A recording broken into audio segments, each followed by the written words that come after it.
Hello friends, శ్రీమాత్రే నమః. మీ అందరికీ అమ్మవారి ఆశీస్సులు కలగాలని మనసారా కోరుకుంటున్నాను. నా వీడియోని స్కిప్ చేయకుండా చివరి వరకు చూసి లైక్ చేసి సబ్స్క్రైబ్ చేయండి. శ్రీ మహావిష్ణువు, రాముడు, శివుడు భక్తులందరికీ నా హృదయపూర్వక నమస్కారాలు. మీరు ఎప్పుడైనా ఇలా విన్నారా? దేవతలందరూ ఆశ్చర్యపోయేలా, అలాగే విశ్వమే సంబరపడేలా జరిగిన ఒక మహత్తర ఘట్టాన్ని మీరు ఎప్పుడైనా విన్నారా? శ్రీ మహావిష్ణువు తన స్వరూపాన్ని విడిచి మానవుడి రూపంలో శ్రీరాముడి భూమిపై అవతరించారు. అంతేకాకుండా రాక్షసులను సంహరించడమే పరమ ఉద్దేశమా, లేదా ఇందులో మరింత లోతైన, అద్భుతమైన, ఇంకా అపరిమితమైన తత్వం దాగి ఉందా? అయితే ఇదొక దేవుని లీల. సాక్షాత్తు శ్రీ మహావిష్ణువు స్వయంగా నిర్ణయించిన ఓ మహోత్తరమైన యజ్ఞం. అయితే ధర్మ ప్రమాదంలో పడినప్పుడు భగవంతుడు తానే స్వయంగా భూలోకానికి రావాలి. అయితే మరి రాముని అవతారం వెనుక ఉన్న అసలైన రహస్యం ఏమిటి? ధర్మభూమి అయోధ్య సకల వేదమయమైన ఒక పవిత్ర రాజధాని. అయితే అక్కడ చక్రవర్తి దశరథ మహారాజు పాలిస్తున్నాడు.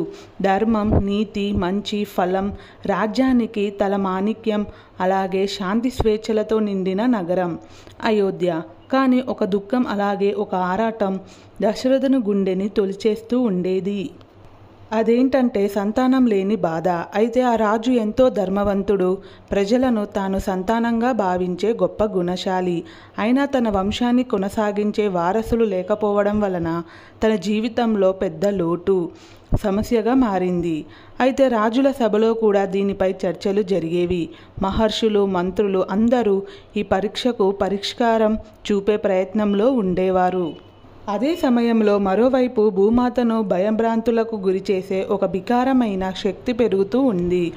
ఆ శక్తి రాక్షసరాజు రావణుడు. తన మహాతపస్సుతో అయోధ్య వరాలను పొంది లోకాలను విపత్తుగా మారాడు. ఇంకా అతని దర్పం దేవతలకు సైతం వణుకు పుట్టించింది. అయితే యజ్ఞ యాదులు అడ్డుకట్టుకు వచ్చాయి. మరోవైపు భూమాత భరించలేని భారంతో దేవతలకు శరణ వెళ్ళింది. అప్పుడు ఆ పరమాత్మ శేషతల్పంతో శయనించి క్షీరానగరంలో విశ్రమిస్తూ ఉన్నారు. విశ్వమంతటా ఒక హృదయ విదాకరమైన వేడుక నడుస్తుంది. భూదేవి తన ఆర్తనాదాన్ని వినిపిస్తూ భగవంతుని ఎదుట ప్రార్థిస్తూ చేసింది. అప్పుడు పరమాత్మ తన దివ్య దృష్టితో భూమిని పరిశీలించారు. అయితే ఆ క్షణంలోనే అతని హృదయం భక్తుల కోసం ఉప్పొంగిపోతుంది. ధర్మం నశించే పరిస్థితి అంచనా వేసిన అనంతరం పరమాత్మ అయితే తన దివ్య సంకల్పాన్ని ప్రకటించారు.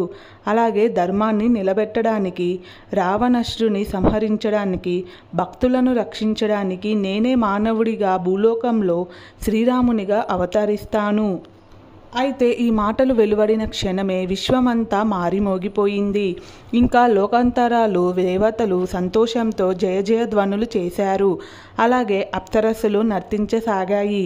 వేదాలు స్వయంగా రాముని అవతారాన్ని గానం చేశాయి. అయితే ఆ సంకల్పం నిజమయ్యేందుకు చక్రవర్తి దశరథ మహారాజు పుత్రికామిష్ట యాగాన్ని అయితే నిర్వహించారు. మహర్షి వశిష్ఠుడు శ్రీరాముడి అవతారానికి భూమికను సిద్ధం చేస్తూ యాగాన్ని సమృద్ధంగా నిర్వహించేలా పర్యవేక్షించారు. అంతేకాకుండా యాగం ముగిసిన వెంటనే అగ్నిదేవుడు ప్రత్యక్షమై తేజస్సుతో నిండిన పాయస పాత్రను అందజేశారు. అయితే అది శ్రీరాముని ఆహ్వానం. ఆ పాయసాన్ని భర్తకులు పంచుకోవడం పాలచక్రం తన మహత్తర ఘటాన్ని మొదలుపెట్టింది. అయితే ఆ మహత్తర ఘటానికి శిరోభూషణంగా చైత్ర శుక్ల నవమి ఉదయానికి మరియు ఆదిత్యుని మహోదయ వేళ స్వయంగా పరమాత్మ అయితే జన్మించారు. ఆ క్షణం విశ్వమంతా ప్రకాశించిపోయింది. అలాగే నదులు సంగీతాన్ని ఆలపించాయి. ఇంకా అగ్ని మరింత దీప్తివంతమైంది మరియు వాయువులు పరిమళభరితమైన అనుగ్రహించాయి. అంతేకాకుండా భూలోకమంతా ఆ దివ్య క్షణాన్ని దీవించింది. అయితే దేవతలు, అప్సరస్సులు, ఇంకా గంధర్వులు ఇంకా ఆనందంతో ఉప్పొంగిపోయారు. శ్రీరాముడు జన్మించగానే వేదశేషాలు మారిమోగాయి. ఒక మహత్తరచనే కౌసల్యదేవికి కొన్ని క్షణాల పాటు ఓ దివ్య స్వరూపం ప్రత్యక్షమైంది. తన కడుపులో జన్మించిన కొడుకు స్వయంగా శ్రీ మహావిష్ణువే. అయితే నీలమేఘశ్యామం, అలాగే శంఖ చక్రగా కథ పదమార్మిన ఇంకా శ్రీరాముడు తన అసలైన స్వరూపాన్ని చూపించారు. తన అవతార రహస్యాన్నైతే వివరించారు. అమ్మ, నన్ను ఓ సాధారణ మానవుడిగా కాక ధర్మాన్ని నిలబెట్టడానికి వచ్చిన పరమాత్మగా అయితే భావించు.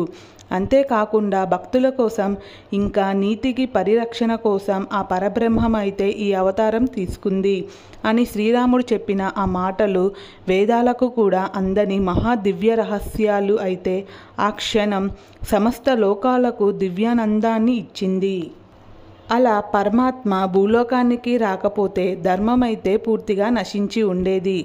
అయితే ఈ కథలోని ప్రధాన సందేశం ఏంటంటే, శ్రీరాముడు కేవలం ఒక రాజకుమారుడు మాత్రమే కాదు, అలాగే కేవలం ఒక వీరుడు కూడా కాదు.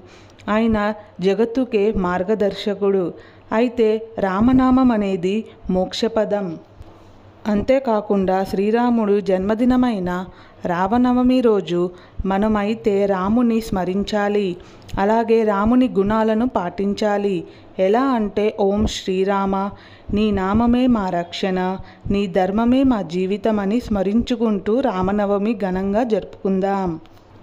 అయితే ఈ విషయాన్ని మీరు మొదటిసారిగా విన్నట్లయితే ఈ వీడియోని లైక్ చేసి ఇలాంటి మరిన్ని వీడియోస్ కోసం మా ఛానల్ని సబ్స్క్రైబ్ చేయండి.